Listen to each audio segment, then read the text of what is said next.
Several developing stories as we come on the air. The deadly weekend storms with more rain moving in. A sudden feud between President Trump and a top ally over the Epstein files. And Homeland Security launches a new immigration crackdown in Charlotte. First, the West Coast storms. Multiple water rescues, trees toppling onto cars. At least 2 deaths, including a father swept away by ocean waves. His 5-year-old daughter still missing. Officers going door to door, warning residents about the threat of new mudslides in parts of Southern California scarred by wildfires. More rain is on the way. Our weather team timing it all out. Also tonight, the growing rift between President Trump and one of his most loyal allies, Congresswoman Marjorie Taylor Greene. The president calling her a ranting lunatic after she demanded the release of the Epstein files. Are more Republicans ready to join her and a critical vote this week? The U.S. sending a message to Venezuela as it begins military drills with nearby Trinidad, the most advanced U.S. aircraft carrier arriving in the region, and another deadly airstrike on a suspected drug smuggling boat. Late details just coming in. The new immigration crackdown in North Carolina. The Department of Homeland Security saying it's going after the worst of the worst. Local officials pushing back as dozens are detained, some pulled from their cars. The sports gambling investigation widens, with the NBA reportedly asking several teams, including the LA Lakers, to hand over cell phones and documents. Up in flames, firefighters race to put out a raging fire at a decommissioned power plant in Texas, the warning to nearby residents. A New York Jets player shot and critically wounded overnight, what authorities are now saying. Grey's Anatomy star James Pickens Jr. opening up about his battle with cancer, his message about the higher risks facing black men, and friendship at its finest, a special in-person meeting 50 years in the making. From ABC News World Headquarters in New York, this is World News Tonight.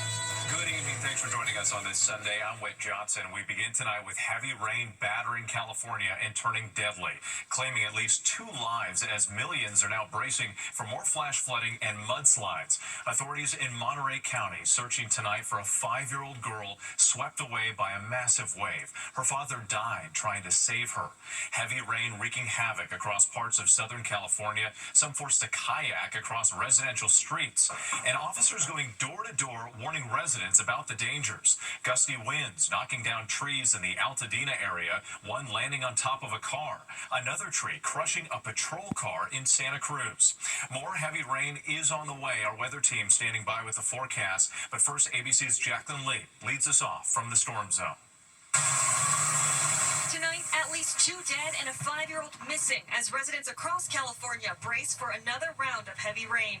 Monterey County Sheriff's deputies urgently searching along the Big Sur coast after the girl and her parents were swept away by large waves due to the storms. Her mother recovering in the hospital, her father pronounced dead. And just outside Sacramento, a 71-year-old man died after floodwaters pushed his car over a bridge, according to California Highway Patrol. This as the cleanup continues in Southern California. Millions of residents bracing for more flash flooding, mudslides, and debris flows, especially near burn scars. This entire hillside was in flames during the Palisades fire. These tarps helping to prevent rock and debris from cascading into the road and blocking Pacific Coast Highway. Officials going door to door in Altadena, hard hit by the Eaton fire earlier this year, warning residents to get out. Southern California seeing up to 6 inches of rain. Wind gusts toppling multiple massive trees on parked cars. No one was injured. He told me that it sounded like it was an earthquake. Like it was a really loud noise, and he said it was my car that got crushed by a tree. Firefighters rescuing a man stranded on a ledge in Buena Park. While evacuation orders and warnings are lifted, LA City officials are warning more heavy rain arrives on Monday. Wait, this is the wettest November since 1985 for downtown Los Angeles. The threat for flash flooding and mudslides continues through tomorrow. Yeah, they just can't catch a break. Jacqueline, thanks so much. Let's get right to meteorologist Danny Beckstrom from our New York station WABC. And Danny, as we noted there, another storm threat on the way. Yeah, but this is the last thing people in California want to hear. A new storm system bringing another round of heavy rain starting tonight. Northern California gets it first with downpours from San Francisco to Sacramento overnight into tomorrow morning. Meanwhile, Southern California does start dry Monday morning, but the heavy rain arrives by midday through the afternoon. This round isn't as intense as what we saw yesterday, but the ground is now saturated, so it's that much easier to trigger flash flooding and mudslides. The heavy rain winds down by Monday evening with generally 1 to 2 inches of additional rainfall. But as the system pushes inland, it could also help drop heavy mountain snow in the Sierra Nevada and Central Rockies. Well, here in the Northeast, no big storm, but big wind thanks to a cold front that helps bring colder air to start the work week. We're looking at wind chills in the 20s and 30s Monday afternoon. Whit? Okay, Danny, we appreciate it. Thank you. Now to the escalating war of words within the GOP over the Epstein files. President Trump sparring with one of his most loyal allies, Congresswoman Marjorie Taylor Greene, calling her a traitor in a social media post. Greene firing back as a critical vote on the Epstein files is set for Tuesday. ABC's senior White House correspondent Selena Wang reports from Washington. Tonight, just days before the House is set to vote on releasing the Jeffrey Epstein files, President Trump ramping up attacks on one of his closest allies. Trump declaring he's withdrawing his support and endorsement of Georgia Congresswoman Marjorie Taylor Greene, one of 4 Republicans who joined Democrats to force that vote. Trump accusing Greene of betraying the entire Republican Party, calling her a ranting lunatic and a traitor. Greene firing back, questioning why the president is fighting so hard to stop the files from being released. I believe the country deserves transparency in these files, and I don't believe that rich, powerful people should be protected if they have done anything wrong. The rupture exposing deep divisions within the president's own base. Kentucky Congressman Thomas Massie, the lead Republican co-sponsor of the bill, saying he expects a large block of GOP lawmakers to break from Trump, a rarity in today's Washington. I think we could have a deluge of Republicans. There could be 100 or more. Trump says he cut ties with Epstein after a decade-long friendship because Epstein and his accomplice Ghislaine Maxwell were luring away women and teenage girls who worked at Mar-a-Lago. He claims they hadn't spoken in 15 years at the time of Epstein's arrest in 2019. But the House Oversight Committee released thousands of pages of documents subpoenaed from Epstein's estate, many of which mention Trump by name, sparking new questions about the relationship with the notorious sex offender. The president deflecting. This is a Democrat hoax. This is a hoax put out by the Democrat, and a couple of few Republicans have gone along with it. Congressman Massie urging fellow Republicans to back his bill, warning of political consequences if they don't. In 2030, he's not going to be the president, and you will have voted to protect pedophiles if you don't vote to release these files, and the president can't protect you then. This vote, the record of this vote, will last longer than Donald Trump's presidency. And Whit, even if that measure to force the release of the files passes the House, it still needs to clear the Senate, and it's very unlikely President Trump would sign on. But Republican lawmakers, they've got a tough decision to make. President Trump does not want those files released, but many of their constituents are demanding transparency. Whit? Selena Wang at the White House tonight. Overseas now to the U.S. military drills near Venezuela. The USS Gerald R. Ford arriving in the Caribbean Sea, marking a major buildup of American firepower in the region to combat alleged drug smuggling. Let's get right to ABC's Alex Perche. And Alex, these military drills are happening just miles off the Venezuelan coast. That's right, Wade. U.S. Marines are set to begin joint training exercises in Trinidad and Tobago, just 7 miles off the coast of Venezuela. And this represents a major escalation in show of force in the Caribbean as the Trump administration continues targeting Latin American drug cartels. Just hours ago, the administration launched its 21st airstrike, bringing the total number of alleged drug cartel members killed to 83 since operations began in September. Today, the USS Gerald Ford Carrier Strike Group also entered Caribbean waters, now part of the 15,000 U.S. troops operating in the region, the largest presence there in decades. Colombia President Gustavo Petro has ordered his country to stop sharing intelligence with the U.S. until Trump stops what critics have called illegal executions. Venezuela's President Nicolas Maduro is calling the Marine trainings in Trinidad and Tobago irresponsible. But wait, the table is now set for more possible U.S. action. President Trump telling reporters this week that he has sort of made up his mind about next steps in Venezuela. Wait. All right, Alex Perche, thank you. Turning to the immigration crackdown in Charlotte, North Carolina, dozens of people have been arrested or detained by federal agents despite protests from the mayor and other local officials. ABC's Faith Abube reports from Charlotte tonight. Tonight, dozens arrested in Charlotte, North Carolina. The Department of Homeland Security officially announcing Operation Charlotte's Web, saying it's targeting, quote, the worst of the worst criminal illegal aliens. Gregory Bovino, the Customs and Border Patrol commander overseeing the operation, on social media touting 81 arrests on Saturday, claiming many of them had significant criminal and immigration histories. Federal agents seen detaining people across the city throughout the weekend. In one encounter, masked agents seen smashing in the window of this car. The man inside telling our affiliate WSOC he was stopped twice Saturday morning, but was released both times after showing proof he's a U.S. citizen. Give me your status. Give me your papers. Say, why? Open the door. Say, I don't open the door. He says he was injured during the second encounter when agents pulled him from his car and threw him to the ground. I got pain. It's not terrible, but I got pain. The DHS responding on social media, quote, during an enforcement operation in Charlotte, this individual became erratic, refused lawful commands, and had to be removed from his vehicle. DHS law enforcement followed their training to remove him. But the administration's tactics sparking protests and drawing condemnation from some residents.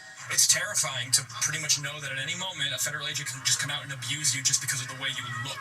The state's Democratic Governor Josh Stein telling residents to, quote, follow the law. And if you see any inappropriate behavior, use your phone to record and notify local law enforcement. And with Charlotte is the latest city led by a Democrat that the Trump administration has targeted for immigration enforcement after surging agents to Los Angeles, Chicago, and Portland. And sources telling ABC News that New Orleans could be next. All right, Faith Abube, thank you for that. Next tonight, the NBA is expanding its investigation into allegations of illegal gambling. Multiple teams, including the Los Angeles Lakers, have reportedly been asked to turn over cell phone records and other documents. This following several high-profile arrests and congressional scrutiny. Here's ABC's Olivia Rubin.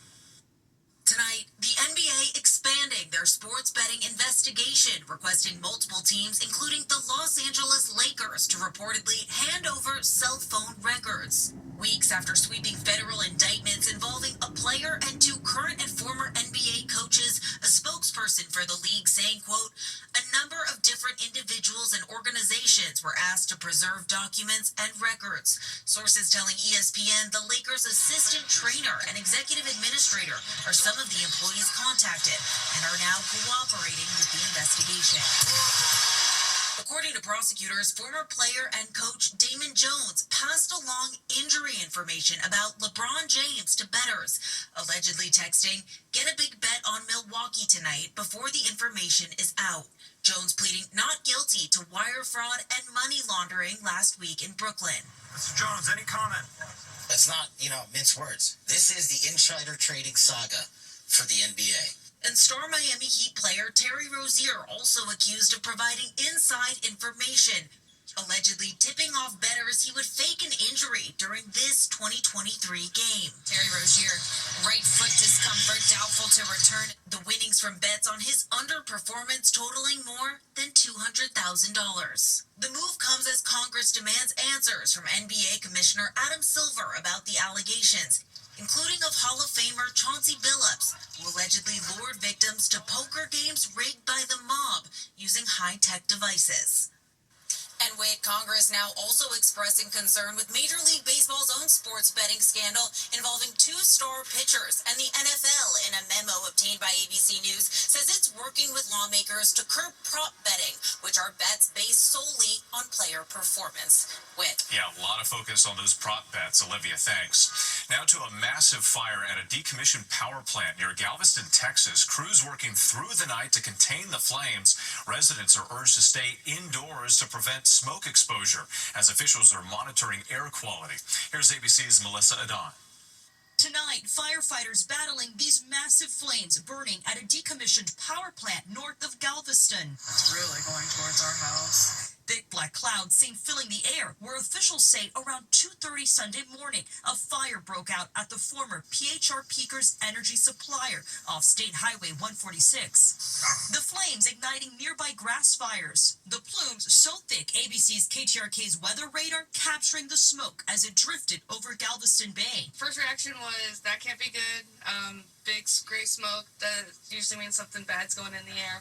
County officials issuing a public safety alert, urging at-risk residents to avoid the smoky conditions. With Texas firefighters say air quality monitors are showing safe readings for the public and no one was injured. Melissa Don, our thanks to you. Now to Israeli Prime Minister Benjamin Netanyahu vowing to oppose any attempt to establish a Palestinian state. The UN Security Council is expected to vote tomorrow on an American plan authorizing an international military force in Gaza. Some say the proposal opens the door for Palestinian independence. Netanyahu has long maintained that a Palestinian state rewards Hamas. Russia, China, and some Arab countries oppose the U.S. plan. The so-called Gen Z protests now spreading to Mexico. Protesters in Mexico City taking to the streets against violence and corruption, clashing with police officers there on Saturday. At least 120 people, most police officers, were injured.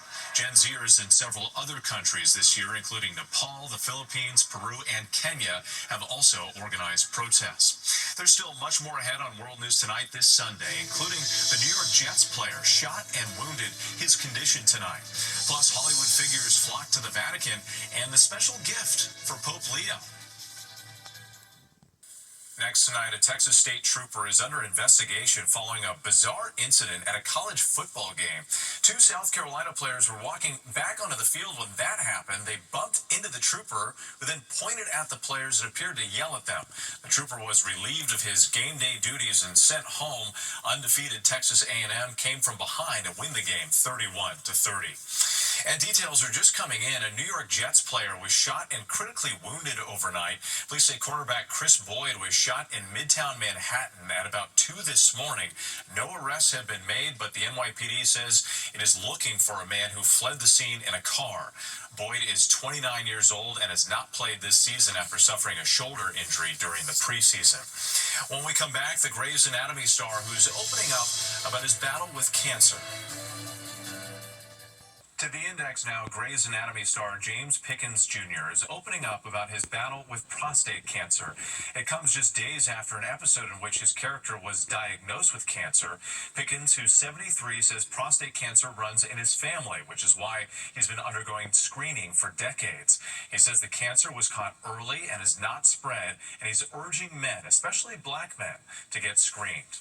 An extraordinary meeting at the Vatican on Saturday. Pope Leo welcomed dozens of Hollywood celebrities, including two-time Oscar winner Cate Blanchett, to celebrate movies and their ability to inspire. Director Spike Lee presented Leo, a Chicago native, with a number 14 jersey from his favorite basketball team, the New York Knicks, and pointed out that the Knicks have 3 players from the Pope's alma mater, Villanova University. When we come back, they've been friends for half a century, but never met in person until now. Finally tonight, an introduction and a reunion, all wrapped up in one. Connie McNeil and Carolyn Evans have been friends for 50 years, but this is the first time they've ever met in person. Their friendship began as pen pals when they were just 10 years old. Dear Carolyn, Dear Connie, I was so glad I got your letter. how old are you? How tall are you?